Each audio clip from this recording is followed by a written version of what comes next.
Welcome. This is All Minus One Quick Shots. Folks, today, I don't know how long this will be, but today we are going to talk briefly about not putting all your eggs in one basket. And the saying is pretty simple, right? The meaning of it is rather simple too. You put all your eggs in one basket and you drop your basket, you might lose all your eggs. So therefore, have a backup basket. Have a couple baskets.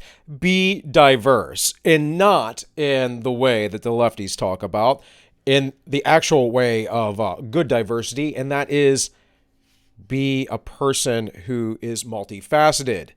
With that, be careful who you idolize, who your secular heroes are.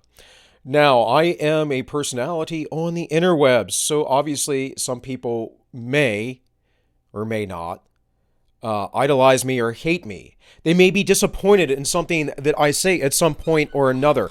I may say something that will annoy them, and this is just life. This is anybody at any point, in any time, in any relationship you're ever going to have.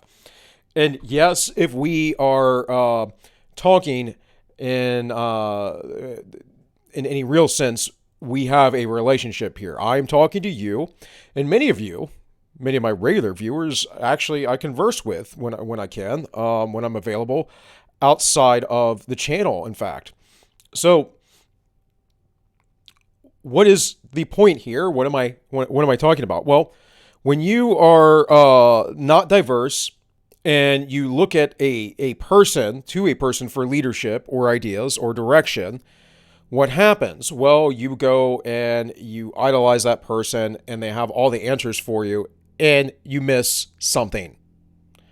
You're not aware of something. You'll get mad at what they say and you no longer want to listen to them, and you feel lost because you're not diverse as an individual, and you go through a sort of identity crisis on a low level, very low level. But you don't know what to think. You don't know where to go. And here at this point, you're more susceptible to being brought into something that is actually negative for you and destructive.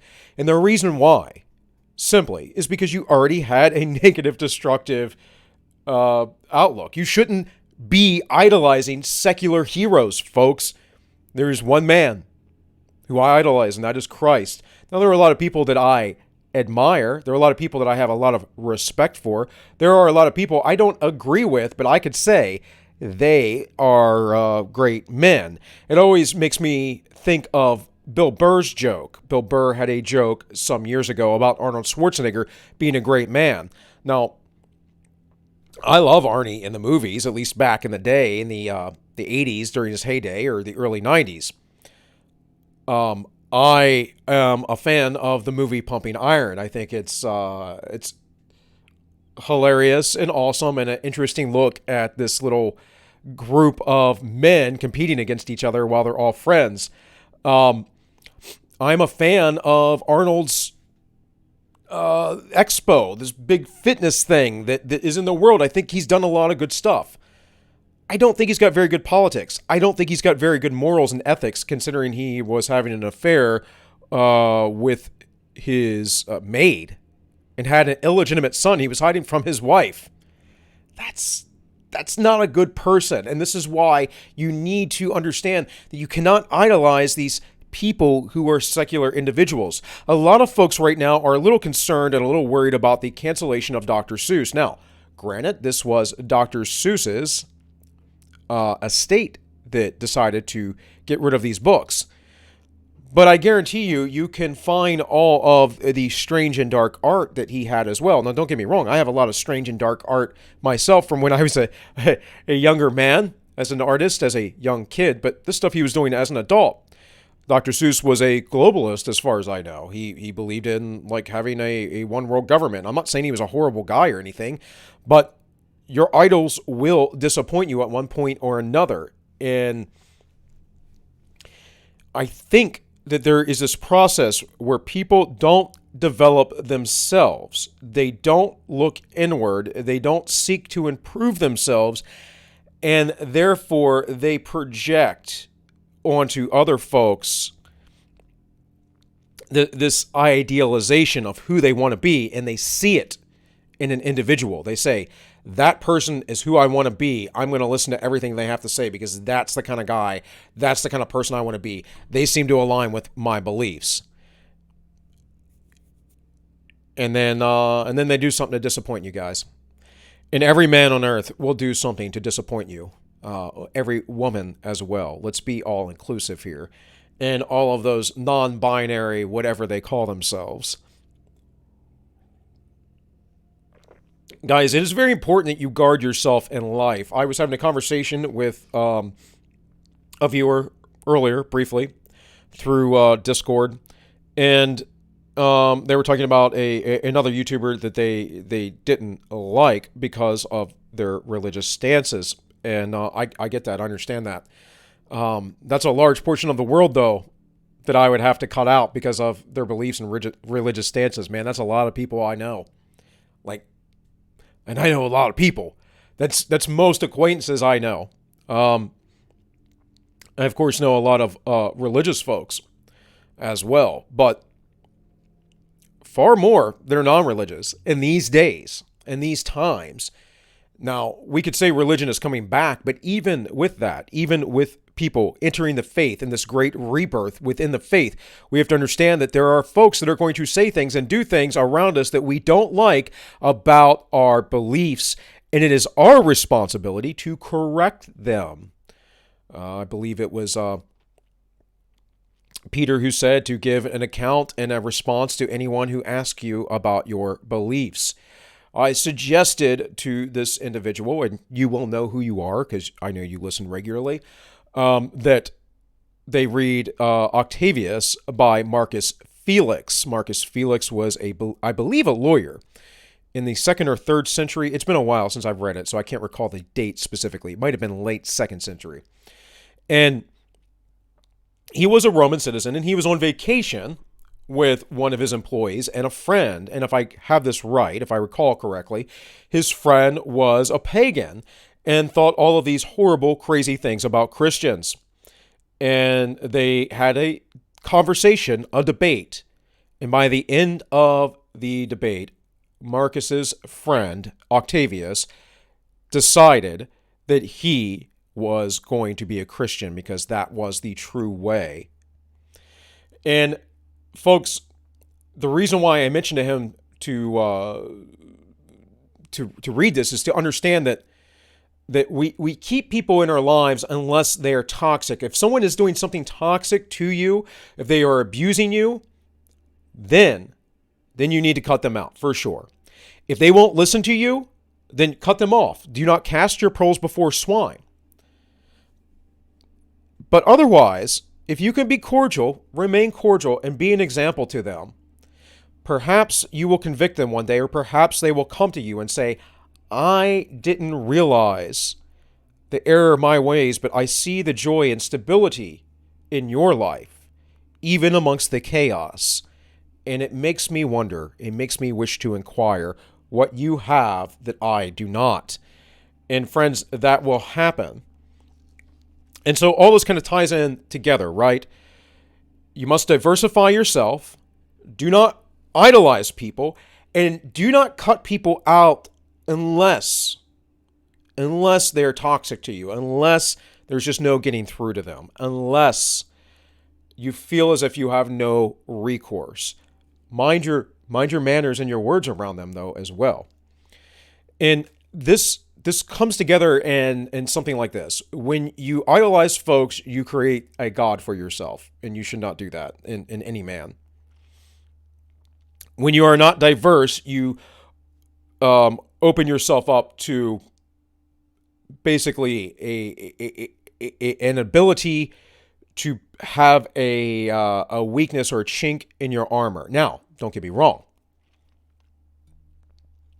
We all have weaknesses. We should actually embrace those weaknesses, strengthen them to the point that we can, and embrace them and know what they are and be open about them. See, hiding weaknesses is a whole nother thing. You shouldn't do that because trust me, they'll come out and people will find them, and you will be far worse off trying to hide what your weaknesses are because you haven't fortified them and because you haven't acknowledged them yourself. It'll be more emotionally traumatizing. But anyways, you need to be diversified in case something that you believe or think or some part of you fails. It doesn't work. And it works the same with who you are watching, respecting, who you might be idolizing. And this is kind of an intangible thing for me because I don't really idolize a lot of anybody really that I can think of. Perhaps I did at some point in the past, but I don't have these heroes in my mind of men. Now, again, I have a lot of respect for certain men, but I know how flawed all men are. Look at all of the patriarchs of the Bible. Every single one of them was a horrible person. Pretty much. At some point, they did something pretty bad, right? They may not have been a horrible person through and through, but they did flawed things. And you will do flawed things as well. And that is part of your humanity. So, guys, be diverse. Do not idolize whoever you see as a leader in your life or whoever you are listening to. Realize that I'm just a man and anyone else is as well. Or realize that no one is perfect. Be ready to go with the ebb and flow of things. If you get upset with what someone has to say, think about why that is upsetting you. Think, perhaps, is that something that you are weak in? If someone is challenging your knowledge and that upsets you, or they say something that upsets you, ask yourself, is that because I cannot defend myself properly? Or is that a weakness of mine? Or is it because they're just a jerk, right? That could be true. It could just be a jerk. I don't know. I tend to be one to agree to disagree with folks as much as possible. I don't claim to have all knowledge and all truth. That's just not a thing that anyone can have. And I am very forgiving of folks as long as they do not directly poison my life. So again, guys, watch who you idolize. Be careful about who you idolize in the secular world because you might just find out they are not who you actually think that they are. Diversify yourself. That is, have many interests, have many skills. Be more than a one-trick pony. And guys, do not cast off and discard folks unless you know they are utterly toxic to your existence. That's pretty much it, guys. That's pretty much all I have to say for today. Hey, this is March 17th, 2021. I will be over on the Ends Justify the Memes later today. That is the Ends Justify the Memes over on YouTube and DLive, 7 p.m. Eastern. Every Wednesday night we go live. Tonight we will have Elliot Hulse, a man who started as a strength coach and became a man coach, a man builder. And he's all around a decently nice guy because I have met Elliot in person. So he's going to be on the show. And we're going to talk about man stuff, building up men of character. We'll probably talk about the world psalm, the world that we live in. We will probably talk about faith and women. So Elliot's been married to the same woman for a long time. He's been with her for a very long time. I've more or less been following him for quite a while. But I will let him talk to you. If you guys do not know who he is, come over to the show tonight, 7 p.m. Eastern, the Ends Justify the Memes. Also recall, I will not have any segments later on today because I'll be doing the live show. So just for your edification, understand that. With all that said, guys, this has been All Minus One Quick Shots, and I wish you all well.